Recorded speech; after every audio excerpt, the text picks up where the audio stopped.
नमस्कार व्यूअर्स, आप देख रहे हैं देश का सबसे लोकप्रिय कार्यक्रम आर पार और मैं हूं Amish Devgan. National investigation agency यानी एनआईए ने आज बहुत बड़ा एक्शन किया है। 15 राज्यों में ताबड़तोड़ रेड की गई है। 100 से ज्यादा लोगों को अरेस्ट अर्थात गिरफ्तार किया गया है। 93 जगहों पर छापेमारी हुई है। बीते कुछ सालों में यह एनआईए का सबसे बड़ा एक्शन है और यह एक्शन हुआ है पॉपुलर फ्रंट ऑफ इंडिया यानी पीएफआई के खिलाफ। और एक तरह से एनआईए ने आज पीएफआई की कमर तोड़ दी है। इसलिए आज मैं आपको सबसे पहले पीएफआई का मतलब समझा देता हूं। पीएफआई का मतलब वो संगठन जिसके बारे में कर्नाटक सरकार ने सुप्रीम कोर्ट में कहा कि हिजाब का विवाद पीएफआई की एक बड़ी साजिश है, जिसका नाम उदयपुर में कन्हैया लाल हत्याकांड से जुड़ा है। पीएफआई मतलब वो संगठन जिस पर कानपुर में जुम्मे की नमाज के बाद हिंसा भड़काने का आरोप लगा है।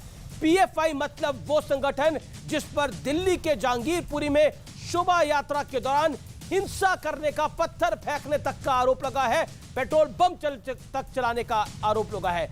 पीएफआई मतलब वो संगठन जिस पर सीए के नाम पर विरोध प्रदर्शन और हिंसा की प्लानिंग का आरोप लगा है।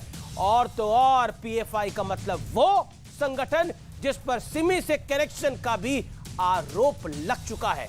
लेकिन इसी पीएफआई के खिलाफ रेड होती है तो आम आदमी पार्टी कहती है कि 40-50 जगह छापे मारे जाते हैं, लेकिन मिलता क्या है? छापे मारकर देश में दहशत का माहौल बनाया जाता है।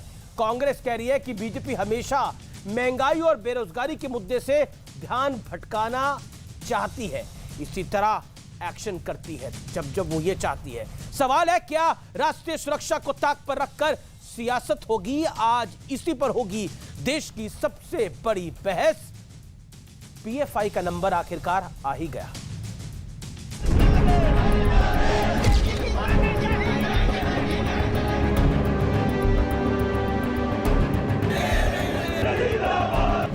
देश के 15 राज्य, एनआईए और ईडी की रेड, 100 से ज्यादा गिरफ्तारियां।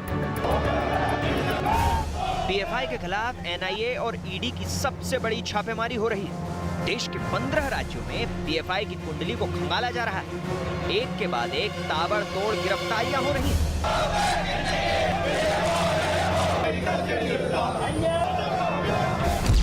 एनआईए ने पीएफआई के चेयरमैन ओएमए सलाम, केरल राज्य प्रमुख सीपी मोहम्मद बशीर, राष्ट्रीय सचिव बीपी नजरुद्दीन और राष्ट्रीय परिषद सदस्य पी कोया को गिरफ्तार कर लिया।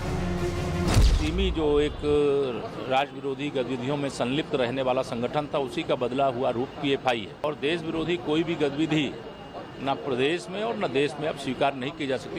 यदि ईमानदारी से आतंकवाद के खिलाफ ये अभियान चलाए तो कोई दिक्कत नहीं है। देश के खिलाफ कोई गतिविधि चलती है तो हम आपके साथ हैं, लेकिन आप सिर्फ महंगाई, गरीबी, बेरोजगारी से ध्यान हटाने के लिए ये काम मत करना। और पहले सुना जाता था 1-2 जगह छापे मारने, अब तो कहीं 40 जगह छापे पड़ते हैं, कहीं 50 जगह छापे पड़ते हैं, कहीं 100 जगह छापे पड़ते हैं। कोई तथ्यात्मक जानकारी नहीं आती कि क्या मिला और उसके बेसिस पे आपने कितने लोगों को सजा करा दी। मुझे लगता है कि देश के अंदर एक दहशत का माहौल बनाया जा रहा है।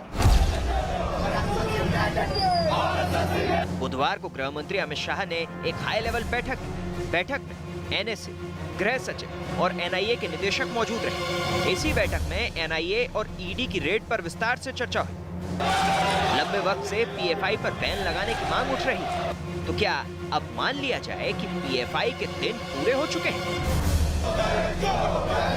आर पार में आज इसी मुद्दे पर होगी सबसे बड़ी बहस। और अब वक्त है आर पार के सुप्रसिद्ध विश्लेषण का। मैं एक एक करके आपको तमाम तथ्य बताऊंगा। पीएफआई की सफाई की जरूरत का विश्लेषण सुनिए। तारीख दिसंबर 2019, सीए विरोधी धरना और हिंसा, पीएफआई पर फंडिंग और हिंसा का आरोप।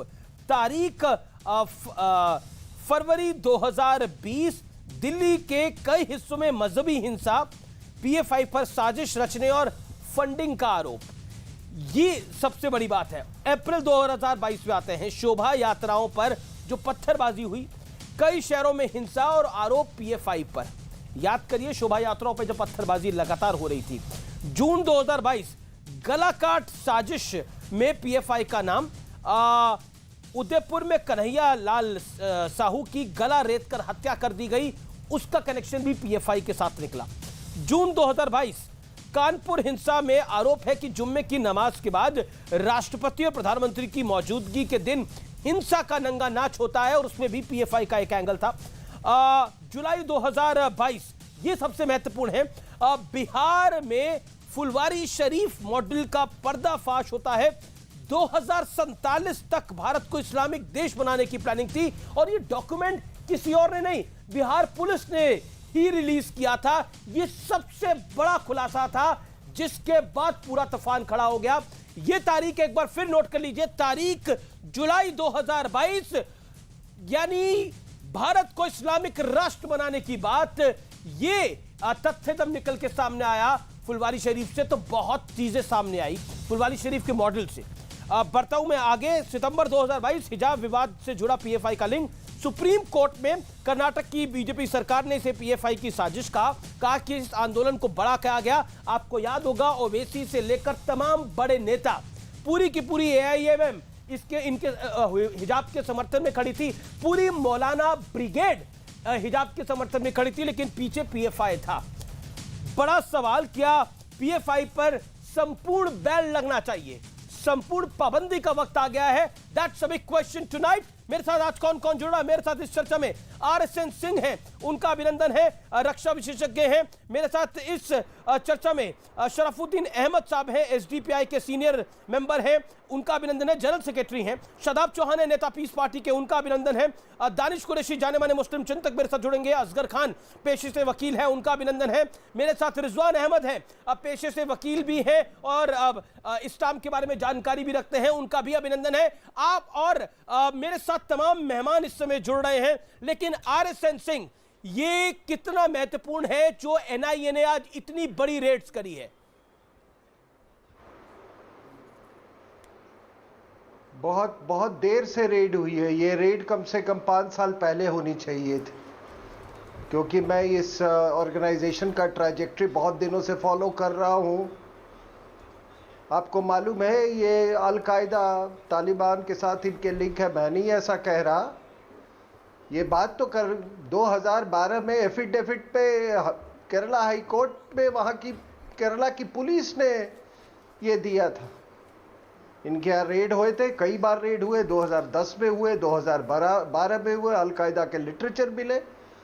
और मैं आपको एक और बात बता दूं कि ये धारणा है हमारे यहाँ कि नॉर्थ इंडिया में रेडिकलाइजेशन बहुत ज़्यादा है। आपको मैं बता दूं कि दक्षिण भारत में रेडिकलाइजेशन आज से नहीं, बहुत पहले से है। कोई लोग 1921 ना भूले मोपला रिबेलियन। मोपला रिबेलियन वो खिलाफत मूवमेंट कैसे शुरू हुआ और वो हिंदू के against communal right. Sir 39 Hindus sir तन से जुदा एक बार में। इसके बारे में एनी बसंत ने लिखा है बड़े विस्तार से, इसके बारे में अंबेडकर ने लिखा है, पढ़ लीजिएगा आप लोग। तो ये वहां की जो रेडिकलाइजेशन है साउथ इंडिया की, ये चली कैसे? ठीक है, एक मिनट, ये केरला से शुरू हुई, केरला से वो पहुंच के चली गई, वो एक कर्नाटका डिग्निटी फोरम था, उसको ले लिया। तमिलनाडु में आगे इसमें चर्चा करेंगे। मैं रुक करता हूं शादाब चौहान का। जी, Shadab Chauhan. Yes, Shaheen Bagh also one of the element. अब आप समझ रहे हैं शादाब चौहान, आप किन किन चीजों का समर्थन कर रहे थे? मुझे पता है आप देशभक्त आदमी हैं, जैसा आप निरंतर बोलते रहते हैं। एक second RSN hold on, you made your point. जैसे आप देशभक्त आदमी हैं, आप लगातार बोलते रहते हैं शादाब चौहान, मेरी देशभक्ति पे कोई शक न करे। कोई आपकी देशभक्ति पे शक नहीं कर रहा, आप देशभक्त आदमी हैं, इसीलिए मैं आपसे ये सवाल पूछ रहा हूं। क्या आपको लगता है कि गाये बगाए आप पीएफआई का समर्थन कर रहे थे? आप पीएफआई के साथ खड़े हो गए थे, जो कि एंटी इंडिया संगठन है, एसडीपीआई के साथ खड़े हो गए थे? इनको चुप करा दीजिए तो मैं बात रखूं। जी, आप ये चुप हो जाए तो मैं बात रखूं। 40 सेकंड आपके पास है, बात रखिए। हाँ,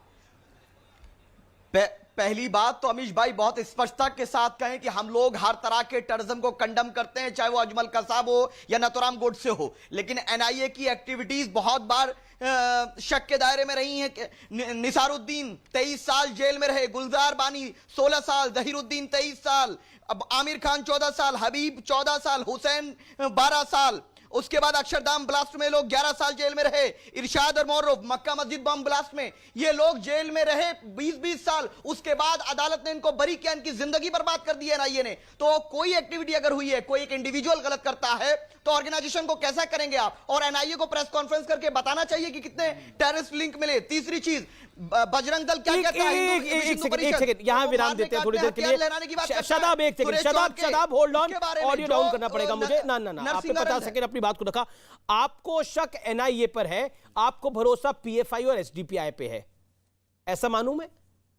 आप भारत की टॉप मोस्ट एजेंसी पर शक कर रहे हैं और एसडीपीआई और पीएफआई पे भरोसा कर रहे हैं। ये एनआईए फैब्रिकेट करती है, फ्रेम करती है मुसलमानों को। मैंने नहीं कहा। इसमें मुसलमान कैसे आ गया? सुप्रीम कोर्ट को मानते इसमें मुसलमान कैसे आ गया? बोलिए आप। मैं नहीं मानता। ये मुसलमान कैसे आ गया बीच के अंदर? किसने मुसलमान का नाम लिया? सुप्रीम कोर्ट ने क्या मुसलमान का नाम लिया? पीएफआई एसडीपीआई में किसी ने मुसलमान का नाम लिया? मुसलमान का नाम आप लेकर आते हो। क्या कहा एनआईए के लिए? सुप्रीम कोर्ट ने कहा कि एनआईए झूठा केस बना रही है मुसलमानों पर। यह सुप्रीम कोर्ट ने कहा था अक्षरधाम केस में, मालेगांव बॉम्ब ब्लास्ट में क्या हुआ? आरएसएन, ठीक है, you made your point, audio down, okay, you audio down, RSN is equal to Muslims, इनका यही कहना, अगर ऐसा है तो सही है। ये खुद कह रहे हैं पीएफआई इज इक्वल टू मुस्लिम, अदालत उसका, ये तो खुद कह रहे हैं ये बात को। अदरवाइज इनको क्या सहानुभूति है पीएफआई से, पॉपुलर फ्रंट ऑफ इंडिया से? अरे साहब, अदालत फैसला करेगी। आप कौन होते हैं? आप कौन होते हैं फैसला करने वाले? अदालत फैसला करेगी। मैं टेलीविजन पे रेट तो नहीं डलती रख रहा हूं। जो लोग रोज बकवास करते हैं, दूसरे धर्म पर टिप्पणी करते हैं, उनके खिलाफ ये रेट नहीं डलती है। जो हथियार ले रहते हैं आपकी स्टूडियो के करीब आप क्या खिचड़ी बनाने आए हैं? आप टेलीविजन चैनल पे अपनी दलील रखने आए। मैं खिचड़ी नहीं बनाता हूँ, फिर आप परेशान हो जाएंगे। मैं खिचड़ी खाता ही नहीं हूँ। से मैं अपनी अरे भाई साहब, मैं बिरयानी खाता हूँ, खिचड़ी की बात कर रहा हूँ। नहीं, मैं नहीं खाता खिचड़ी। अपना गंदा चेहरा पूरे हिंदुस्तान को दिखाइए, अपना जिहादी चेहरा। अरे भाई साहब, मुझे नहीं पसंद खिचड़ी। कि मैं बिरयानी अदालत है और क्या है? एक सेकंड मुझे नहीं पसंद। RSN hold on. मैं देखिए एक सेकंड, शदाब चौहान, ना जेल में खिचड़ी मिलती है ना बिरयानी मिलती है, ठंडा खाना मिलता है, वो भी कभी कभार सूखी रोटी के साथ तो मिल जाता है, उसमें दाल होती है। जेल में ना बिरयानी मिलती है ना खिचड़ी मिलती है। फर्स्ट ऑफ ऑल, ना खिचड़ी की बात है ना बिरयानी की बात है। आप इतने बड़े मैसिव ऑपरेशन को बहुत हल्के ढंग से ले रहे हैं। एंड इस पैनल के अंदर अभी तक सिर्फ आप और एक और मेहमान बोले। आरएसएन सिंह ने एक बारी मुसलमान का नाम नहीं लिया। ही जस्ट सेड कि वो एंटी इंडिया एक्टिविटीज कर रहे थे और मैं उनको ट्रैक कर रहा था। मुसलमान का नाम लेकर आप आए। दिल में आप अपने चोर रखते हैं तो कोई कुछ नहीं कर सकता। किसी ने नाम नहीं लिया। The problem is with you, not with RSN Singh. Yes. And you are asking, you are asking a decorated officer ki what is your local standard? Let me tell you about RSN Singh. Let me tell you about RSN Singh. Hold on. I'm in trouble from last 25 years. आप इत्मीनान रखिए ना। आप RSN Singh के बारे में बात करें, he is a decorated officer.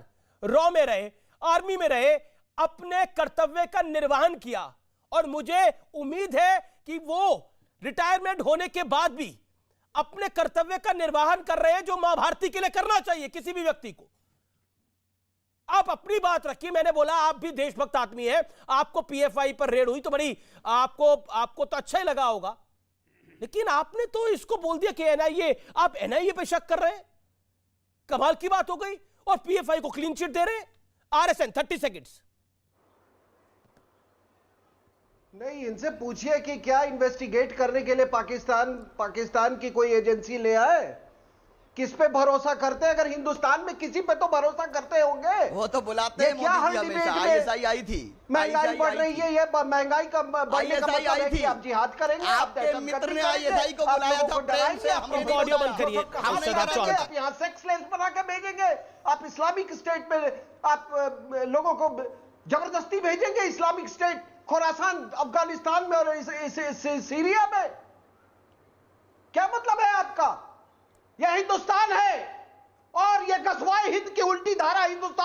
करेगी, क्योंकि गजवाए फ्रांस नहीं है दुनिया में, गजवाए ब्रिटेन नहीं है, गजवाए पाकिस्तान नहीं है, गजवाए हिंदुस्तान है। और कान भर के सुन लो, यहीं से उल्टी धारा चलेगी, गजवाए हिंद की उल्टी धारा यहीं से चलेगी। ठीक है, सबसे नालायक मुसलमान अगर कोई है तो वो इंडियन सब कॉन्टिनेंट का मुसलमान नहीं देखिए, मुझे लगता है किसी कम्युनिटी को एक तरह से हम नहीं कह सकते। एक सेकंड, होल्ड ऑन रखा है कैलिफेट का और जिहाद का, भारतीयों की है, जो भारत की बात करेगा भारत में वो रहेगा। एक सेकंड जाइए पाकिस्तान। देखिए, हम किसी कम्युनिटी को नहीं टारगेट कर सकते। मेरा बार बार निवेदन है, ये पीएफआई का मामला है, उसी से जोड़ के देखें। My humble submission to all the panelist. मैं सीधा रुख करता हूं इस पूरी चर्चा के अंदर शराफुद्दीन अहमद साहब का, एसडीपीआई के वरिष्ठ आदमी है। अहमद साहब, मेरा सवाल आपसे ये है, जो इस समय हम देख रहे हैं खासतौर पर एनआईए रेड्स के संदर्भ में, वो क्यों महत्वपूर्ण है? और क्या आपको लगता नहीं है कि अगर कोई एंटी इंडिया एक्टिविटी कर रहा है तो एजेंसीज को पूर्ण हक है उस पर कार्रवाई करने का? Sir, please make your point. My submission is I may not be interrupted for some moment. मेरा पहला ये, आपने जो आखिरी जुमला बोला था कि जो भारत की बात करेगा, और यही बात असल बात है, जो भारत की बात करेगा वो भारत पे राज करेगा या भारत में रहेगा।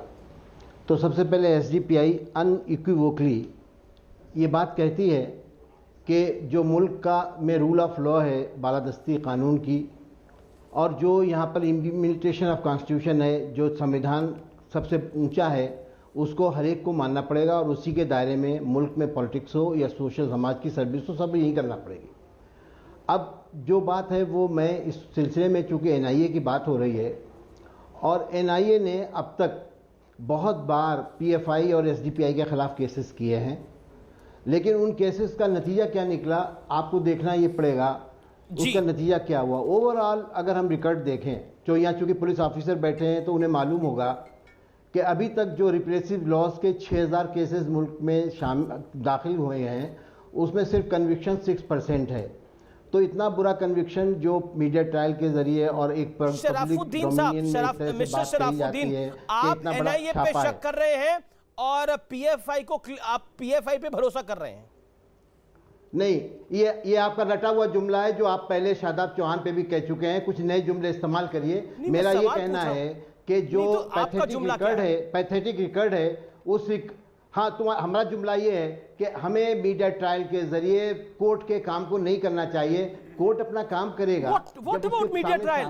अब आप मुझे बताइए, क्योंकि कोर्ट ने अब तक, अगर कोर्ट ने कोई सुन लीजिए सर, इतना उजरत में आप क्यों हैं? आप इतनी उजरत में ना रहिए। मैं उजरत में नहीं हूं, मैं आपसे सवाल पूछ रहा हूं। देखिए, प्रेस कॉन्फ्रेंस तो है नहीं एसडीपीआई पीएफआई की जिसपे आपको निर्विरोध बोलने का मौका। आप देखिए, मेरा निवेदन ये है, आप देश के सबसे ज्यादा देखे जाने वाले कार्यक्रम में हैं जिस पर आप अपनी बात रख रहे हैं। मेरा निवेदन आपसे ये है कि हम एक एक करके हर तथ्य पे बात करें, सहनशीलता से बात करें। आपने बोला कि आप अमीश जी इस उजरत में क्यों हो, जल्दबाजी में क्यों हो? जल्दबाजी की बात नहीं है, मेरा सवाल बहुत बेसिक है। आप कह रहे हैं कि देखिए मीडिया ट्रायल नहीं होना चाहिए। एक बात बताइए, जब सीए पर विरोध होता है तो एसडीपीआई पीएफआई का एंगल होता है। जब इस देश के अंदर, और ये बात मैं बड़ा कैटेगोरिकली बोल रहा हूं, जब भी इस देश के अंदर कहीं दंगा होता है, मजहबी हिंसा होती है, तो वहां पर पीएफआई का एंगल सामने आता है। शोभा यात्राओं पे पत्थर चलाए जाते हैं, तब पीएफआई का एंगल सामने आता है। This is a very big thing. This is, ये भारत को डिस्टेबलाइज करने का एक तंत्र है।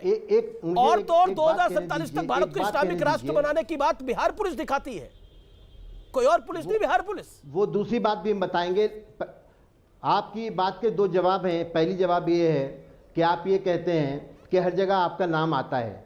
आप कई साल से नाम आ रहा है, क्या किसी जगह की पे कोर्ट की कोई फाइंडिंग आई है कि पीएफआई का ये रोल कोर्ट ने तय किया हो और ये कहा हो कि पीएफआई के खिलाफ ये सबूत आए हैं? दूसरी बात आपने ये कही कि एक विजन डॉक्यूमेंट आया जो 2047 में भारत कैसा होगा। तो मेरा सिर्फ ये आपसे अर्ज है कि वो डॉक्यूमेंट 2015 में आया, और जिसका रस्म इजरा यानी जिसको कि जारी किया था जस्टिस सच्चर ने, और दोबारा जो उसका सप्लीमेंट्री आया है उसको जारी किया था के रहमान ने, और जो आप जानते हैं प्रो सच्चर कमीशन रिपोर्ट के चेयरमैन थे, उनका नाम प्रताप। उसमें उस डॉक्यूमेंट में, उस विजन डॉक्यूमेंट में क्या था? भारत को इस्लामिक राष्ट्र बनाना है 2047 तक। कहीं भी नहीं। आप ये नैरेटिव गलत है जो मेरा नैरेटिव नहीं है, बिहार पुलिस का नैरेटिव है जी। नैरेटिव फेक है, झूठ। वो बिहार पुलिस का वो भी नैरेटिव प्लीज आप रख दीजिए, जब वहां के एसएसपी ने ये कहा कि इस रेड में पीएफआई के खिलाफ कोई सबूत नहीं पाया गया कि वो किसी भी रिलीजियस ऑर्गेनाइजेशन से ताल्लुक रखने वाले लोग हैं। दूसरा, कोई भी फॉरेन फंडिंग का सबूत नहीं पाया गया, वो भी यहाँ रख दीजिए ना। Let me get another perspective. Scholar and legal expert Rizwan Ahmed, आपका रिस्पॉन्स शराफुद्दीन अहमद साहब पर, उनका वो ही इज डाउटिंग एनआईए। पटना के एसएसपी को जरूर कोट कर दीजिए। Okay, I got your point sir. Let Rizwan Ahmed respond. Rizwan Ahmed अपनी बात को रखिए प्लीज। जी शुक्रिया। जय हिंद, वंदे मातरम। आराम से सुन रहा था। पहली चीज आपने बोली उसको आगे बढ़ाता हूं। आतंक का कोई मजहब नहीं होता। जब भी आतंक के आरोप में मुसलमान कोई पकड़ा जाता है तो टीवी डिबेट में मुसलमान पैनलिस्ट के पेट में दर्द क्यों होने लगता है भाई? उसका तो कोई मजहब ही नहीं होता। दूसरी बात, पीएफआई में तो मुस्लिम नाम भी नहीं आता। हो सकता है पीएफआई में कोई नॉन मुस्लिम भी कल को इन्वॉल्व पाया जाए, तो तय कर लो कि आतंक का मजहब होता है नहीं होता है। अगर नहीं होता है तो मुसलमान के पकड़े जाने पर पेट में दर्द ना पैदा किया करो, पहली चीज। दूसरी चीज, अभी साहब ने कहा कि आप लोग मीडिया ट्रायल क्यों कर रहे हैं पीएफआई का? कानून और न्यायालय और अदालत अपना काम करेंगी। भाई मीडिया ट्रायल 2002 के बाद नरेंद्र मोदी का कितना किया था याद है या याद दिलवाऊं? सीने पीट के मातम कर करके कितना मीडिया ट्रायल किया था नरेंद्र मोदी का। 3 महीना पहले सुप्रीम कोर्ट ने क्लीन चिट दे दी और तीसरा सितलवाद को जेल भेज दिया। तो मीडिया ट्रायल इस देश में नरेंद्र मोदी से शुरू हुआ था, अब तो मीडिया ट्रायल ही होगा। परेशान ना होइए, वरना नरेंद्र मोदी का भी ना करते। तीसरी बात, ये एक्विटल और कन्विक्शन पर बड़े आर्गुमेंट दिए जाते हैं। असल में आदमी ने वकालत पढ़ी नहीं होती, सुन के वकीलों को वकील बन जाता है। Criminal justice system of India यह कहता है कि जब ट्रायल एंड होगा तो बेनिफिट ऑफ डाउट अक्यूज्ड को मिलेगा।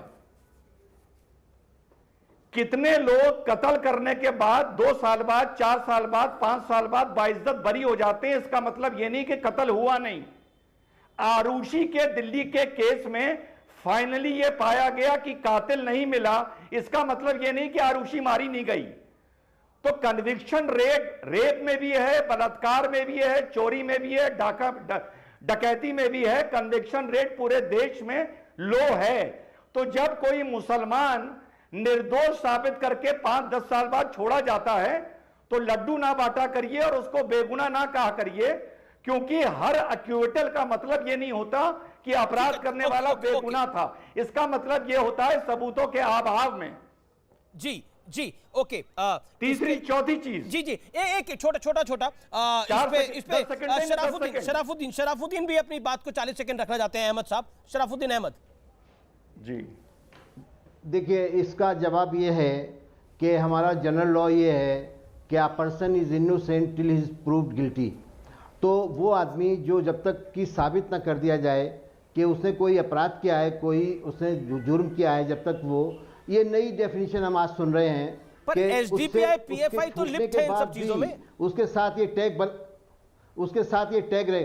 एसडीपीआई तो पूरी तौर से एक रजिस्टर्ड पार्टी है इलेक्शन कमीशन ऑफ इंडिया के साथ, जिसका पूरा का पूरा प्रोग्राम, एक भी लफ्ज, एक भी एक्शन पूरे आजाद अब तक का एसडीपीआई के खिलाफ कहीं पर भी दिखा दीजिए। ये जो एलिगेशंस हैं, 20 सेकंड्स जी। अमीश भाई शराफुद्दीन साहब से 10 सेकंड में जवाब ले लीजिए। जो 20 साल इन्होंने नरेंद्र मोदी को टारगेट किया और एसआईटी ने और सुप्रीम कोर्ट ने उनको निर्दोष साबित किया, क्या आज नेशनल टीवी पे नरेंद्र मोदी से माफी मांगेंगे?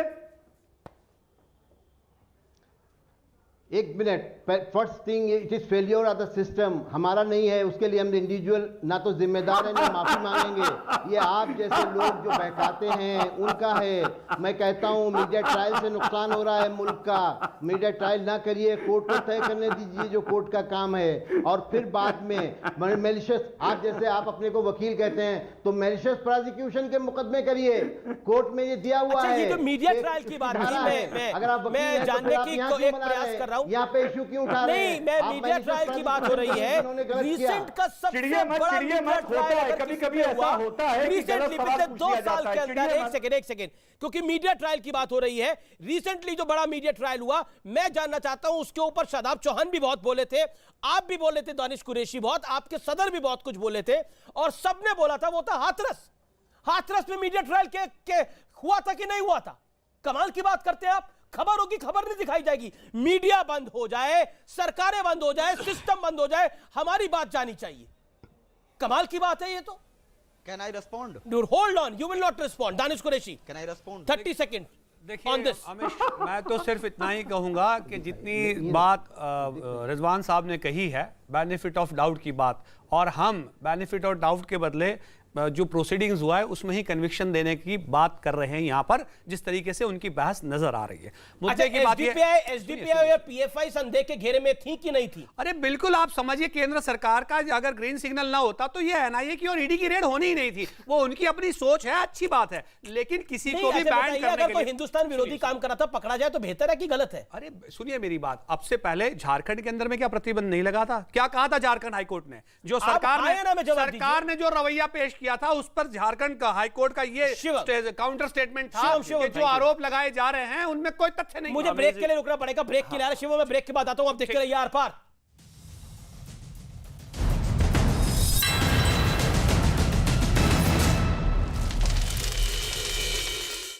प्रदूषण की वजह से सभी तरह के पटाखों पर 1 जनवरी तक रोक लगा दी गई थी। अमरावती के उमेश कोल्हे हत्याकांड में फरार आरोपी शमीम अहमद ने एनआईए कोर्ट में सरेंडर कर दिया। एनआईए ने उस पर 2 लाख का इनाम घोषित किया था। बिहार के रोहतास में एक मालगाड़ी के कई डिब्बे पटरी से उतर गए, जिसकी वजह से यह रेल रूट कुछ घंटों के लिए बंद रहा।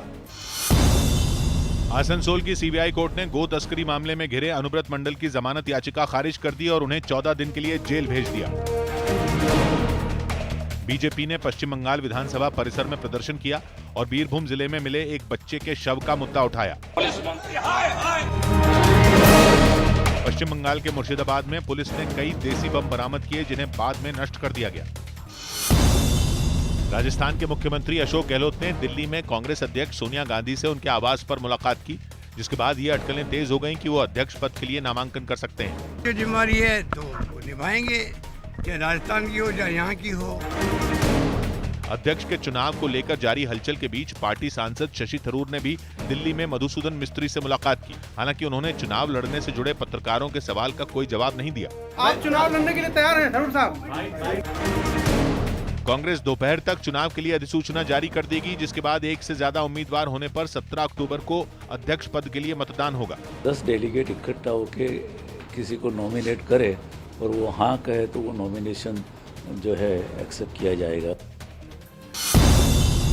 सीआरपीएफ के डीजी कुलदीप सिंह ने बताया कि नक्सलियों के गढ़ रहे झारखंड के बूढ़ा पहाड़ इलाके को सुरक्षा बल ने अपने कब्जे में ले लिया। इस कामयाबी पर गृह मंत्री अमित शाह ने जवानों को बधाई दी। हम लोगों ने झारखंड में बहुत सारे ऐसे अभियान चलाए, जैसे अभियानों के तहत कि नक्सलवाद की कमर वहां से टूटी। प्रयागराज में एक बस के अंदर 7 फीट लंबा अजगर मिला, जिससे यात्रियों में अफरा तफरी मच गई। बाद में वन विभाग ने उस अजगर को पकड़ लिया।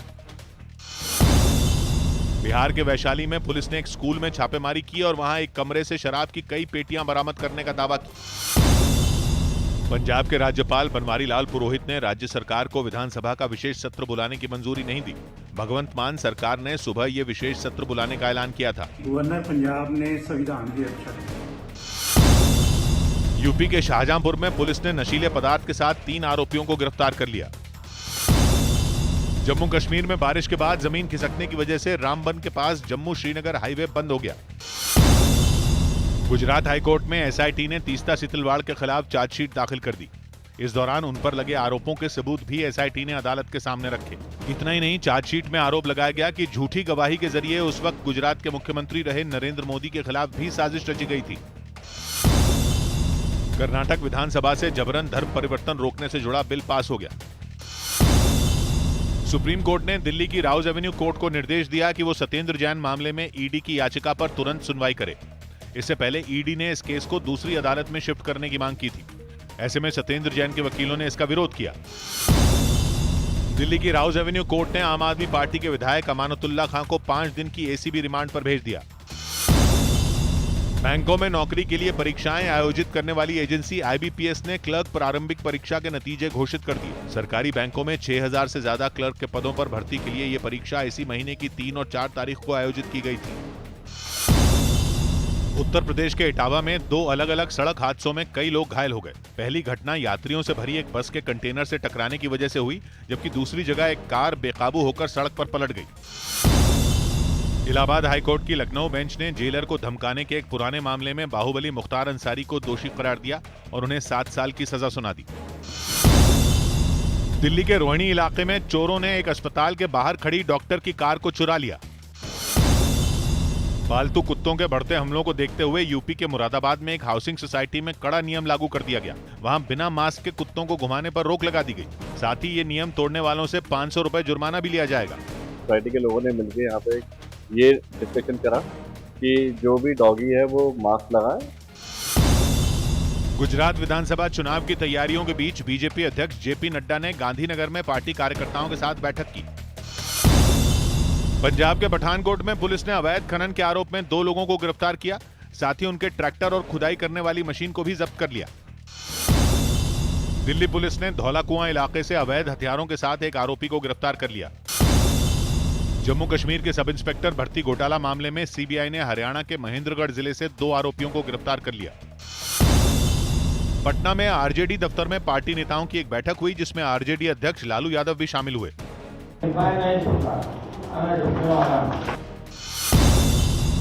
मेजबान भारत और ऑस्ट्रेलिया के बीच तीसरा और आखिरी टी20 मैच रविवार को हैदराबाद में खेला जाएगा। इससे पहले मैच के टिकट खरीदने के लिए वहां स्टेडियम के बाहर लोगों की भारी भीड़ पहुंची। संयुक्त राष्ट्र महासभा में अमेरिका और फ्रांस ने प्रधानमंत्री मोदी की तारीफ की।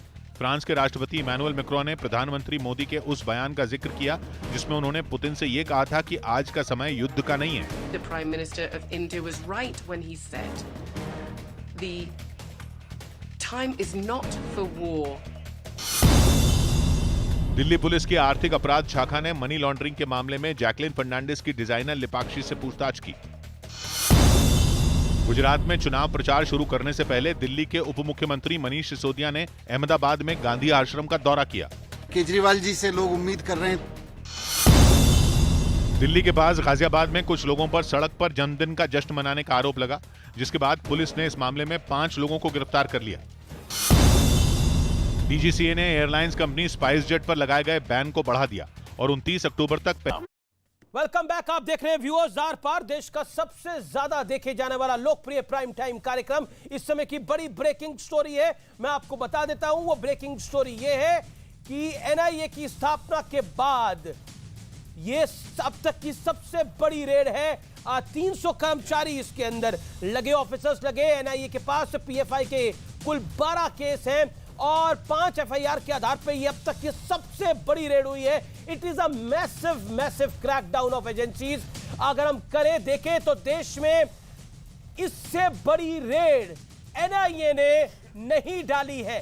300 कर्मचारी, अधिकारी, ऑफिसर्स इसमें शामिल रहे हैं। यह अब तक का सबसे बड़ा ऑपरेशन है और इस ऑपरेशन के बाद क्या चीजें सामने निकल के आएंगी वो देखना होगा, लेकिन बेहद सीक्रेटिव होता है ये ऑपरेशन। ये बड़ा ऑपरेशन है। इस देश ने इतनी बड़ा क्रैकडाउन आज तक अभी तक नहीं देखा है।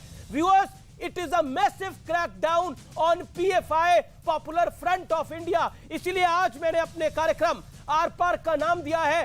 पीएफआई का नंबर भी आखिरकार आ गया। मेरी डिबेट्स में, मेरी चर्चाओं में अक्सर कहा जाता था पीएफआई पे कब कार्रवाई होगी, कब पकड़े जाएंगे, लेकिन आज फाइनली पीएफआई पे एक ऐसी कार्रवाई हुई है जो एक तासीर बनेगी। बड़ा क्रैकडाउन है ये, अब तक का सबसे मैसिव क्रैकडाउन एनआईए की स्थापना के बाद ये अब तक की सबसे बड़ी रेड है। लेकिन इस बीच एक और बड़ी खबर आ गई है, जो पीएफआई पे एक्शन हुआ है उसके बाद क्या हुआ है। उसके बाद केरल में कल बंद बुलाया जा रहा है, सुबह 6 बजे से शाम 6 बजे तक का बंद बुलाया जा रहा है। आपने महंगाई पे बंद सुना होगा, आपने बंद सुना होगा किसी और एक्शन के खिलाफ, लेकिन इस बार बंद बुलाया जा रहा है पीएफआई पर एक्शन के खिलाफ। यानी शुक्रवार को बंद रहेगा और एनआईए की कार्रवाई के विरोध में बंद होगा। शिवम त्यागी, 22 नेता गिरफ्तार हुए टोटल, और यह बंद की नई परिभाषा है। देखिए, मुझे लगता है कि इस देश में आतंकवाद पर भी बंद बुलाया जा सकता है, और अगर उस पर कार्रवाई की जा रही है तो उस पर भी बंद बुलाया जा सकता है। ये शर्मनाक है। दूसरा, एसडीपीआई के नेता ने कहा कि आज तक अगर हम कहीं पर आए हो, कन्विक्ट हुए हो, तो बता दीजिए मुझे। 2013 में 21 आपके एक्टिविस्ट पकड़े गए थे, जिनको 2016 में एनआईए ने चार्जशीट किया था और वो कन्विक्ट हुए थे। तो आप अगर ये कहते हैं कि आप नहीं पकड़े गए तो आप झूठ बोल रहे हैं। दूसरी बात, शादाब चौहान ने कहा कि इंडिविजुअल की बात को आप पूरी उस पर क्यों लाते हैं, पूरे फिटमेंट पर क्यों लाते हैं। याकूब मेमन पर मर्सी पिटिशन डालने वाला पीएफआई था, और ओसामा बिन लादेन को शहीद बताने वाला अपनी मैगजीन में पीएफआई था। राजीव गांधी के कत्ल में मुस्लिमों को छोड़ा जाए, इस बात की पिटिशन करने वाला पीएफआई था। इसके अलावा अगर तमाम तरह की बात करें, माओइस्ट अटैक जितने भी हुए उसको सपोर्ट करने वाला पीएफआई था। हल्दिया में जो केस हुआ था आपका, उसमें पीएफआई था। हाथरस के केस में पीएफआई था। तमाम जगहों पर आप हैं, और अगर मैं कत्ल की गिनती गिनाने लगूं तो मुझे लगता है शायद पूरा शो खत्म हो जाएगा। अब इंपॉर्टेंट चीज यह है कि इस देश से लेकर तमाम, आप जैसे मोहम्मद से इन्वॉल्व पाए गए, आप आईएचएच एक बात बताइए जी, आप और मैं सुरक्षित है, दानिश जी सुरक्षित है, शादाब चौहान सुरक्षित है, हम सब सुरक्षित हैं, क्योंकि एजेंसीज अपना काम कर रही हैं। अब उनकी कार्रवाई पर बंद बुलाया जाएगा। आप और हम ही सुरक्षित हैं, शादाब चौहान और उसके अलावा और जो तमाम लोग हैं, ये तो इसलिए सुरक्षित हैं क्योंकि पीएफआई है। एनआईए को तो इन पे विश्वास ही नहीं करते ना, ये तो एनआईए को मानते ही नहीं। एनआईए तो इनके लिए सिर्फ खिलौना है कि उन्होंने ऐसे ही एक साथ आए, रेड कर दी। पॉलिटिकल फिटमेंट नहीं है एनआईए। उन्होंने सारी चीजों को करके, प्लान करके, इसमें इलाहाबाद हाईकोर्ट का भी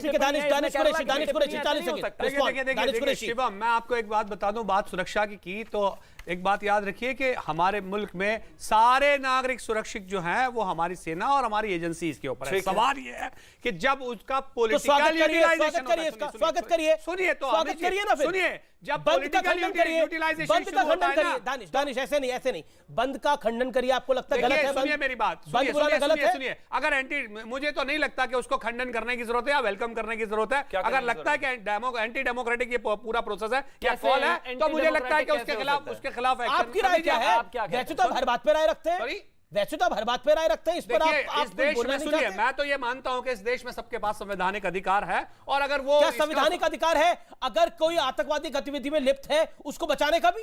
अरे आप सुनिए मेरी बात, इस देश में एक प्रधानमंत्री के कातिलों को भी सवाल का जवाब अमीर जी मेरा इनसे मौका नहीं मिला। असदुद्दीन ओवैसी जब भी कोई दंगा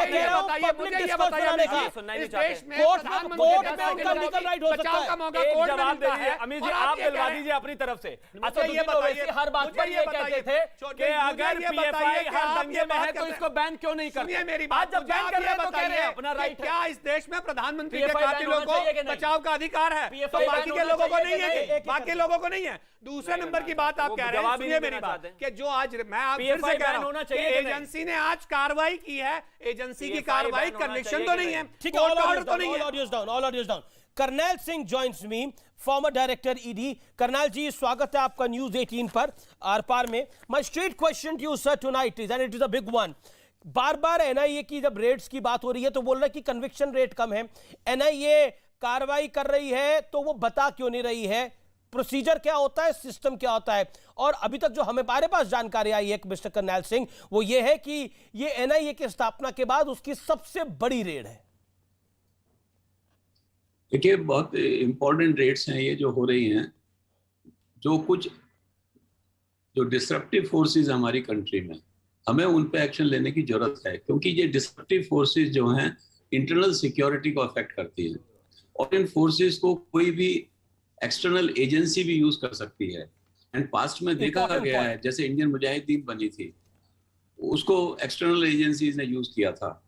तो सिमिलरली लश्कर तौयबा है, दूसरी एजेंसीज हैं जो टेररिस्ट ऑर्गेनाइजेशंस हैं, जो हमारे कंट्री में डिसरप्टिव ऑर्गेनाइजेशंस हैं या डिसरप्टिव एक्ट करते हैं लोग, उन पे स्ट्रिक्ट एक्शन की जरूरत है। मैं बहुत बहुत स्वागत करता हूँ NIA ने जो एक्शन लिया, ED ने जो एक्शन लिया और स्टेट पुलिस ने जो एक्शन लिया, ये अवेटेड एक्शन था, बहुत जरूरी था। मैंने खुद PFI के बारे में स्टडी किया था जब मैं ED में था, केस भी रजिस्टर किया था, ECI रजिस्टर की थी, और इसकी एक्टिविटीज काफी ब्रॉड हैं। आज की डेट में तो 24 स्टेट्स में इसकी एक्टिविटीज हैं, और इस तरह की एक्टिविटीज को अगर हमने कंट्रोल नहीं किया तो हमारे देश की जो इंटरनल सिक्योरिटी है उस पर बहुत इम्पैक्ट पड़ेगा। और NIA ने जो काम किया है, करनैल सिंह को कोई अगर व्यक्ति नहीं जान रहा हो तो मैं बता देता हूं, ED के टॉप ऑफिसर रहे हैं Karnail Singh, and one of the very decorated officers रहे हैं Karnail Singh. Karnail Singh, my humble request to you is, एक सवाल का जवाब जरूर दीजिए, क्योंकि बहुत सारी बातें आ रही है कि जिस तरह की कार्रवाई हुई है, जिस तरह का क्रैकडाउन हुआ है PFI पर, क्या हम बैन भी आने वाले दिनों में देख सकते हैं? बिल्कुल, PFI को prevention of unlawful activities act में बैन करना चाहिए, इसको उसके शेड्यूल 1 में डालना चाहिए। मैं तो ये भी कहूंगा इनके जो टॉप लीडर्स हैं उनको शेड्यूल 4 में भी डालना चाहिए, उनको भी उनकी जितनी प्रॉपर्टी है, क्योंकि जब तक हम फाइनेंशियल इनकी कमर नहीं तोड़ेंगे इस तरह की एक्टिविटीज करने वालों के, तब तक ये जो है कहीं ना कहीं से एक्टिविटीज करते रहेंगे। जैसे अभी आपने बताया कि ये बंद करने जा रहे हैं केरला में, तो सारी एक्टिविटीज होती है फंडिंग की वजह से होती है। एक और सवाल, क्योंकि PFI सिमी का एक रूप था, क्या आपको लगता है PFI सिमी का रूप था, क्या उसके बाद भी कोई नया प्लान होगा? PFI के बाद कुछ और हो सकता है, बैन हो जाए उसके बाद कुछ और, उस पर भी नजर रखनी होगी एजेंसीज को? बिल्कुल, PFI पे, सिमी पे तो ऑलरेडी नजर है एजेंसीज की, PFI पे बहुत ज्यादा नजर रखने की जरूरत है, क्योंकि जिस तरह से इसकी एक्टिविटीज नजर आ रही हैं, तो मैं ये भी मानता हूँ पॉसिबिलिटी है कि एक्सटर्नल जो एजेंसीज हैं, टेररिस्ट ऑर्गेनाइजेशंस हैं, वो हमारी कंट्री में डिसरप्टिव फोर्सेस का सहारा लेके फिर घुस सकती हैं, और इसलिए इन पर नजर रखना, इन पर स्ट्रिक्ट एक्शन लेना, इनको बैन करना बहुत बहुत जरूरी है। जी जी जी, मेरे साथ असगर खान है, वकील है, एडवोकेट है। असगर खान, आपने सुना अभी कुछ देर पहले Karnail Singh, farmer director ED ने जो बात को बोला है, व्हाट इज योर टेक? क्या आपको लगता है कि ये जो क्रैकडाउन है, it is necessary for my and your security, मेरी और आपकी सुरक्षा के लिए? देखिए, ये तो करनैल सिंह साहब ने तो उसके प्रोसेस के बारे में बताया, और जो भी बताया वो बिल्कुल ठीक है। और इससे पहले ही बहुत सारी चीज़ें डिस्कस हुई, जैसे बेनिफिट ऑफ डाउट के बारे में डिस्कस हुआ। भाई, बेनिफिट ऑफ डाउट को मैं चाहता हूँ कि 1 मिनट सिर्फ लूँगा, सारी बातों को एक अपने उसमें रख दूंगा, कि जैसे बेनिफिट ऑफ डाउट की बात है, उस सारे केसेस में होता है जिनमें कन्विक्शन है। ये तो कानून है, और हमेशा से, जब से हमारे हिंदुस्तान का कानून वजूद में आया, जब से है, वो किताबों में मौजूद है, तो जिनमें कन्विक्शन होगा उनमें भी, और जिनमें नहीं भी है। अगर कोई ये, हम ये कहूँ, मैं भी ये कहूँ कि इसमें जो टेररिज्म पे आप बात करते हैं, उसकी रेट ऑफ कन्विक्शन कितनी है? 2 to 6% है। और अब ये भी जैसे हमारे पैनलिस्ट ने बताया था कि अगर कोई आदमी, पहले बस सिर्फ 1 मिनट देते हैं मुझे, कि अगर कोई आदमी 10 साल, 20 साल, 15 साल, 12 साल रह लेता है जेल में, उसके पीछे खड़े हुए 50 लोग सफर करते हैं जो विक्टिम बन जाते हैं, तो वो उन सब का जवाबदेही कौन होगी, उसको कंपनसेट कौन करेगा? इसलिए 1 मिनट सुन लीजिए सिर्फ बात। बहुत सारी चीजें, अब जैसे अपने बंद की बात करी, बंद, आज आप उसको बंद की बात करें, टेररिज्म के लिए बंद, ये कल का बंद फैसला करेगा कि ये टेररिज्म के लिए है या पॉइंट रिजवान अहमद कुछ कहना चाहते हैं। Okay, let me get Rizwan Ahmed कुछ कहना चाहते हैं। 1 सेकंड, जी जी, रिजवान भाई, करनैल सिंह भी कुछ कहना चाहते हैं। करनैल सिंह साहब भी कुछ कहना चाहते हैं। अमीश भाई, आपको मैंने 1.5 मिनट दे दिया अपनी बात। मैं ये कहना चाहता हूँ कि आप क्या कह रहे हैं, क्या है? Okay, Karnail Singh 30, let Karnail Singh come in, let Karnail Singh respond, Rizwan Ahmed respond. अगर ये ट्रेनिंग आरएसएस क्या करता है? ओके, अगर फंडिंग आरएसएस क्या टेररिस्ट एक्टिविटी करता है? अगर आरएसएस ऐसा करता होता तो कब का बैन हो जाता? अरे भाई, आप कमाल की बात करें, आरएसएस टेररिस्ट एक्टिविटी करता है, ट्रेनिंग देते हैं हथियारों की। चल, अरे भाई, हमने खुद देखा है, आप भी दिखाते हो अपनी स्क्रीन पे। वो आप कह रहे हैं आरएसएस, नहीं, लेट्स बी कोई ट्रेनिंग, आरएसएस की किसी शाखा में जाएंगे, सूर्य प्रणाम आपको करना सिखाएंगे, आरएसएस की किसी शाखा में जाएंगे, आपको दंडवत प्रणाम करना सिखाएंगे। आरएसएस की शाखा के अंदर बम चलाने नहीं सिखाया जाता, बम बनाना नहीं सिखाया जाता। देखिए अमित साहब, ये शरीर पे बम कूदना नहीं सिखाया जाता। क्या है आपके पास सबूत? एक सेकंड, आप ऐसे इल्जाम मत लगाइए। You can't. Okay. ठीक है. I got your point. Audio down. एक करके. मैं आपकी बात आता हूँ कर्नैल सिंह साहब. Comparing RSS and PFI, क्या आपको लगता है this is logical? नहीं, ये लॉजिकल नहीं है, क्योंकि मैं बता रहा हूँ कि मैंने खुद एविडेंसेस देखे हैं पीएफआई के खिलाफ, जो उनके एक्शंस हैं, जो कंट्री में डिसरप्टिव एक्टिविटीज कर रहे हैं। ये बहुत इंपॉर्टेंट है। और वो जो डिसरप्टिव एक्टिविटीज है, मैं पहले भी कह रहा था कि वो इंटरनल सिक्योरिटी पे इम्पिंज करती हैं। और हमारे देश में जो इंटरनल सिक्योरिटी है बहुत महत्वपूर्ण है, हम सबके लिए, आम आदमी के लिए भी, सबके लिए इम्पोर्टेंट है। अगर हम इंटरनल सिक्योरिटी पे ध्यान नहीं देंगे तो उसका रिपरकशंस बहुत खराब होंगे। दूसरे, अभी एक बेनिफिट ऑफ डाउट और कन्विक्शन की बात हो रही थी। जी। मैं आपको बता दूं, ईडी का कन्विक्शन रेट 85% से अबव है, पहली बात। दूसरी, कन्विक्शन बहुत अच्छा है। और तीसरी बात, डाउट तब जाता है जब किसी उसके खिलाफ कोई एविडेंस ना दिखेगा। ओके सिंह साहब आपके ऑडियो में दिक्कत आ रही है, will get back to you. आपके ऑडियो में समस्या आ रही है, we will again connect you. Okay, Rizwan Ahmed कुछ अपनी बात को कहना चाह रहे थे। Rizwan Ahmed 30 seconds, make your point. Rizwan Ahmed ji. Amish भाई, एक तो आज बड़ी अच्छी बात हुई, ये जुबैर भाई ने और दानिश कुरैशी जी ने 2 बार बेनिफिट ऑफ डाउट बोला। तो चलिए, आज एक बात साबित हो गई कि जो लोग ये गिनाए जाते थे कि वो 5 साल बाद छूटा, वो 10 साल बाद छूटा, वो भी शायद बेनिफिट ऑफ डाउट की वजह से छोड़े गए होंगे। उनको हम बेगुनाह नहीं मान सकते। बड़ी अच्छी बात हुई। दूसरी बात, अमीश भाई, मैं एक ऑर्गेनाइजेशन चलाता हूं, मिशन भारत। बेगुनाह है। सुनो, अब मैं बोल रहा हूं, जिनको कोर्ट ने छोड़ दिया वो बेगुनाह है। मिशन भारत। गुनाहगार सिर्फ वो हैं जिनको कोर्ट ने कन्विक्शन की है। अच्छा, एक मिनट मैं बोल लूं। वही मैं समझा रहा था कि हर जो आदमी छोड़ दिया गया, इसका मतलब ये नहीं है कि गुनाह हुआ ही नहीं। वो एविडेंसेस पे डिपेंड करता है। मैं यहां पर आपसे जरह नहीं करना चाहता, ठीक? तो फिर आज कहिए मोदी बेगुनाह है। 1 मिनट रुकिए, कहिए मोदी बेगुनाह है, कहिए देश के सामने मोदी बेगुनाह करे और उसको भुगते कोई और। ये कौन सा कानून है भाई? हमारे मुल्क का मोदी बेगुनाह है नहीं, ये बताइए। कोई और करे, मोदी बेगुनाह है नहीं, बताइए। कन्विक्शन किसी और की हो, नरेंद्र मोदी बेगुनाह है नहीं, बताइए। जेल में रह के आए, उसकी पूरी नरेंद्र मोदी बेगुनाह है नहीं, बताइए। कहिए ना, बताइए। नरेंद्र मोदी बेगुनाह है नहीं, बताइए। अरे बताइए ना, नरेंद्र मोदी बेगुनाह है नहीं। ये सिर्फ हो रहा है सरकार के इशारों पर, जो बोलेगा वो अंदर जाएगा। नरेंद्र मोदी बेगुनाह है नहीं, बताइए। सुप्रीम कोर्ट ने छोड़ा है, बताइए। आज का आपका सुप्रीम कोर्ट ने क्लीन चिट दिया है, बताइए। नरेंद्र मोदी बेगुनाह है नहीं। एग्जाम्पल है, नरेंद्र मोदी बेगुनाह है नहीं। इसको आपने जेल में इसलिए, नरेंद्र मोदी बेगुनाह है नहीं, के खिलाफ आवाज उठाई। नरेंद्र मोदी बेगुनाह है नहीं, बताइए। लालू प्रसाद को अंदर डाला, नरेंद्र मोदी बेगुनाह है नहीं। आजम खान को अंदर नरेंद्र मोदी बेगुनाह है नहीं। आप ये बताइए, आजम को अंदर डाला, आवाज उठाई थी। एक सेकंड, क्या बोल रहे हैं आप? असगर खान आप पेशी से वकील है, ऑल ऑडियोज डाउन। आप क्या कह रहे हैं? पेशी से वकील है, लालू यादव को अंदर डाला क्योंकि उन्होंने आवाज उठाई थी। लालू यादव करप्शन के मामले में अंदर गए थे भाई। आवाज उठाने का मामला क्या था? कोर्ट ने डाला है अंदर उनको, कोर्ट ने अरेस्ट करवाया उनको। राहुल गांधी ने ऑर्डिनेंस फाड़ा, जिसके बाद वो चुनाव नहीं लड़ पाए। नरेंद्र मोदी का क्या लेना देना इससे? कमाल की बात है, आपको हर चीज में मोदी दिखता है।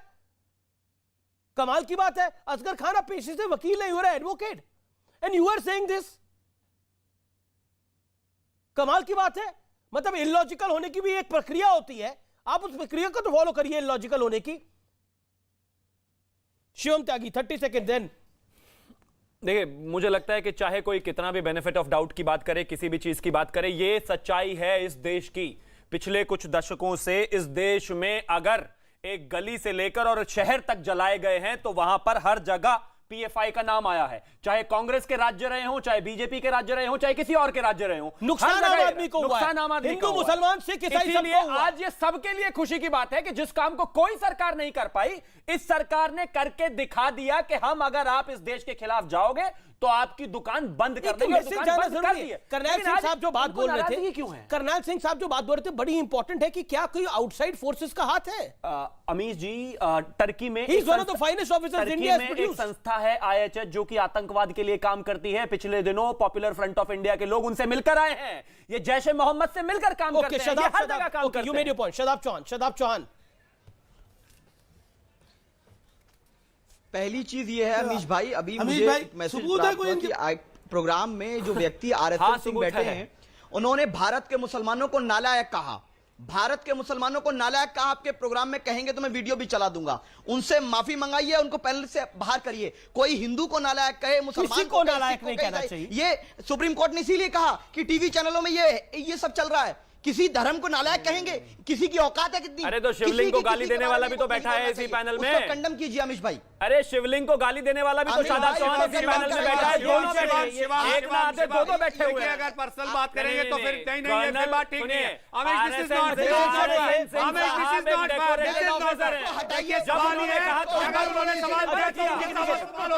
नहीं ठीक है, आप किसी पे सवाल नहीं उठाएंगे। हटा दिया जब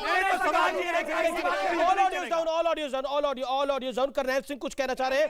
एक सेकंड नहीं, मैं आपको आगे मौका दूंगा। करनैल सिंह कुछ कहना चाह रहे हैं। करनैल सिंह साहब, एक सेकंड, आपकी कोई बात नहीं हो रही अभी। करनैल सिंह, मैं चाह रहा हूं ना रिलीजन का मामला है और ना ही किसी रिलीजन का मामला नहीं है, आंतरिक सुरक्षा का मामला है और ये डिस्कशन आंतरिक सुरक्षा पे होना चाहिए। ये पॉलिटिकल डिस्कशन का कोई फायदा नहीं है।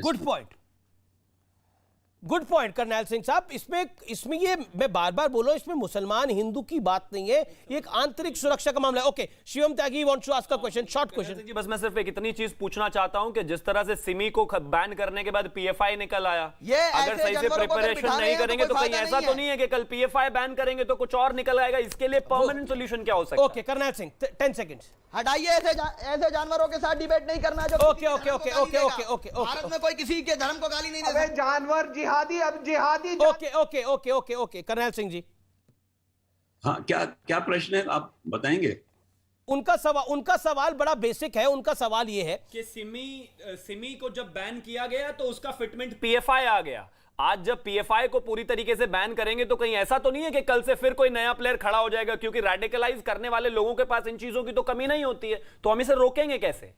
देखिए, बहुत सी ऑर्गेनाइजेशंस हैं जो अपने को ट्रांसफॉर्म करती हैं, मॉर्फ करती हैं डिफरेंट उसमें, लेकिन इंटेलिजेंस एजेंसीज और हमारी इन्वेस्टिगेटिंग एजेंसी है वो उनको ट्रैक करके पता कर लेती हैं क्या है। इसलिए मैं कह रहा था कि इनके अगर फाइनेंसेस को हम कंट्रोल करेंगे, दैट्स द पॉइंट, और उसको कंट्रोल करने से अगर ये अपने को मॉर्फ भी करेंगे दूसरी ऑर्गेनाइजेशन में, अगर पैसे नहीं होंगे तो आगे कुछ नहीं कर पाएंगे। जी इसको बैन करना जरूरी है। जी sir, you made your point. Okay Shivam hold on. Okay, मैं रुक करना चाहता हूं इस पूरी चर्चा में शराफुद्दीन अहमद का, जो काफी देर से इंतजार कर रहे हैं। कौन किसको बैन करेगा? प्रोसेस अडॉप्ट नहीं करेंगे, सिर्फ बैन करेंगे। शराफुद्दीन अहमद, ये प्रोसेस से असगर खान अडॉप्ट हुआ है क्या? शराफुद्दीन, क्या प्रोसेस को पूरा अडॉप्ट करा गया है? पहली, यस प्लीज लेट मी से हमारी 4 बातें हैं। पहला ये कि डिसरप्टिव एक्टिविटीज़ में garlanding of the accused persons who were granted bail आता है कि नहीं आता है, जो मुजफ्फरनगर पे बीजेपी के स्टेज पे किया गया और बिल्किस बानू में जो रिमिशन दिया गया उसमें जिस तरह से इज्जत दी गई एक्यूज पर्सन को, कन्विक्टेड को। नंबर 2, ईडी ऑफिसर यहाँ बैठे हुए हैं, क्या इन्होंने कोई केस 3 साल से ईडी बराबर इन्वेस्टिगेट कर रही है, ये ऑफिसर थे, इन्होंने कोई केस क्यों नहीं दाखिल किया? और कोई कार्रवाई कोर्ट के सामने क्यों नहीं? तीसरा शादाब चौहान को और दानिश कुरैशी को एक जुमले में पीएफआई का आदमी मुसलमान कह के उनका कैरेक्टर असैसिनेशन कर दिया गया, ये एक माइंडसेट है। चौथा, जो बात ये कही जा रही है, तो इन लोगों ने जो यहाँ बैठे हैं उन्हें मुझे बताएं कि जगत नारायण कमीशन और दूसरी बात पीएन कपूर कमीशन में क्या फाइंडिंग आई है, और उसमें आरएसएस को दोषी बनाया गया डिसरप्टिव एक्टिविटीज के लिए, और उसको दोषी बना के नहीं कहा गया कि उनके खिलाफ कार्रवाई होना चाहिए। क्यों कार्रवाई नहीं हुई? और जो लोग तिरंगा झंडा नहीं मानते, कॉन्स्टिट्यूशन ऑफ इंडिया नहीं मानते, इस मुल्क की सेकुलरिज्म को नहीं मानते, रिजवान पहले कुछ कहना चाह रहे हैं, फिर आरएसएन आपकी बात आता है। रिजवान आरएसएन मैं आपको बता रहा हूं, फिर क्या वो इस disruptive you made your point Rizwan 30 second, then RSN साहब का क्या रोल रहा है, इन्होंने क्या किया? ओके रिजवान अहमद। अमीश भाई, ये लोग पढ़े लिखे हो के अजीब बात करते हैं। एक अधिवक्ता हैं, वो पता नहीं क्या बोल रहे थे। अरे भाई, अगर गिरफ्तारियां गलत हुई हैं तो आप सुप्रीम कोर्ट हेबियस कॉर्पस में चले जाओ, अनलॉफुल डिटेंशन में चले जाओ, एनआईए को तलब कर लिया जाएगा। आप लोग डिबेट में बैठ के मातम करते क्यों हैं? आप जाइए सुप्रीम कोर्ट हेबियस कॉर्पस में, क्या प्रॉब्लम है? शराफुद्दीन बोलिए अब आप। हाँ, तो मैं ये कह रहा हूं कि इस मुल्क में जो कुछ हो रहा है उसमें डिसरप्टिव एक्टिविटीज़ के खिलाफ कार्रवाई होना चाहिए। कौन इसे मना कर रहा है? लेकिन डिसरप्टिव एक्टिविटीज़ में क्या मुजफ्फरनगर राइट्स के बाद जब बेल मिली और बीजेपी के स्टेज पर जब उनको Rizwan Ahmed respond to this case में Rizwan Ahmed respond to this उनके साथ हुआ। नंबर 2, ईडी ऑफिसर जो यहाँ बैठे हुए हैं वो हमें ये बताएं कि उन्होंने कोई केस क्यों नहीं दाखिल किया पीएफआई के खिलाफ। अगर उनके पास कोई इकोनॉमिक बंगलिंग थी और उनके खिलाफ कोर्ट में काम को क्यों नहीं ले गए? आज यहाँ पे पॉपुलर नैरेटिव को सपोर्ट करना आसान है। तीसरी बात, शादाब चौहान को और दानिश कुरैशी को बार-बार रिपीट कर रहे हैं। किसी ने किसी को कुछ नहीं बोला। अगर किसी ने गलत वक्तव्य बोला तो मैंने टोका। किसी कम्युनिटी के अगेंस्ट कोई कुछ नहीं बोल सकता। I have said it on the record. Okay, hold on sir, you made your point. Jagan Narayan commission और पीएन कपूर कमीशन में आरएसएस के खिलाफ फाइंडिंग आई है। ओके, कोई किसी कम्युनिटी पे कुछ नहीं बोलेगा। पीएफआई पर जो क्रैकडाउन हुआ है वो इंपॉर्टेंट है। That is the important thing. Please control your tongues. RSN. Can I come in, please? Yeah, please. Can I come in? Yes, RSN, make your point. हाँ, मैं कह रहा था कि देखिए conviction rate, benefit of doubt, court of law, for God sake this is not a law and order problem. ये कानून और व्यवस्था की समस्या नहीं है, ये थर्ड फ्रंट की बात हो रही है सर। और जितने थर्ड फ्रंट के थ्रेट्स हैं वो सारे पैन इंडियन बेसिस पे है, चाहे वो माओवाद हो या जिहाद हो, ये सारा जो है ये पैन इंडिया बेसिस पे है। इसीलिए पहली बार हिंदुस्तान में मैंने देखा है कि पैन इंडियन थ्रेट को पैन इंडिया बेसिस पे इंटरनल सिक्योरिटी क्रैकडाउन के तहत क्रैक किया गया है। This is not a law and order problem. Okay, Sharafuddin Ahmed चोरी डकैती नहीं है sir. Sharafuddin Ahmed against the from SDPI respond. और अगर मिस्टर अहमद रिस्पॉन्ड है तो 2017 का मैं दूंगा आपको 20 सेकंड। रिजवान अहमद शरीफ उसके लिए one of the founding fathers of India today. Sharafuddin Ahmed जवाब शराफुद्दीन अहमद जवाब आरएसएन की बात। मैं ये जानना चाहता हूं कि आप लोगों ने शायद जगन नारायण कमीशन का नाम नहीं सुना होगा, जिसमें कि कोर्ट ने जिसमें कि कमीशन ने ये फाइंडिंग दी कि इसके पास आरएसएस से करवाया है। आपको शायद मालूम नहीं होगा कि पीएन कपूर कमीशन में एक फाइंडिंग आई है कि आरएसएस ने करवाया है और आप कहते हैं डिसरप्टिव एक्टिविटीज। तो डिसरप्टिव 30,000 हमारे नॉर्थ ईस्ट के भाई और एक करके ना बंगलुरु से आरएसएन अगर हमको और आपको ये पलायन नहीं करना है तो ये please hold. Okay, Sharafuddin Ahmed 30 second.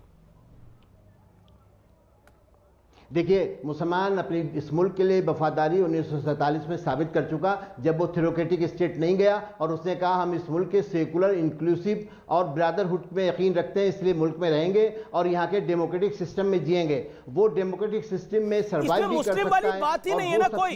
आप पीएफआई को मुस्लिम के साथ क्यों लिंक कर रहे हैं?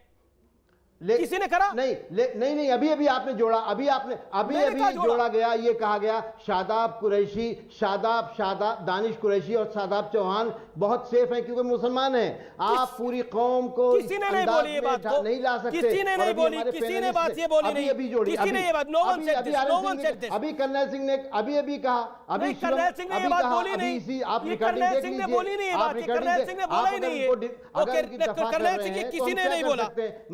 ओके, अभी कहा, अभी मैं ये कह रहा हूं। ओके, रिजवान अहमद तो मेरे सिर्फ 2 पॉइंट हैं, क्या बिल्किस केस में उन एक्यूज, अरे इनको रोको Amish. Okay, audio down Rizwan Ahmed 30 second. Amish, मैं बड़ी खबर दे रहा हूं, एक बड़ी खबर दे रहा हूं इस पूरे मामले में।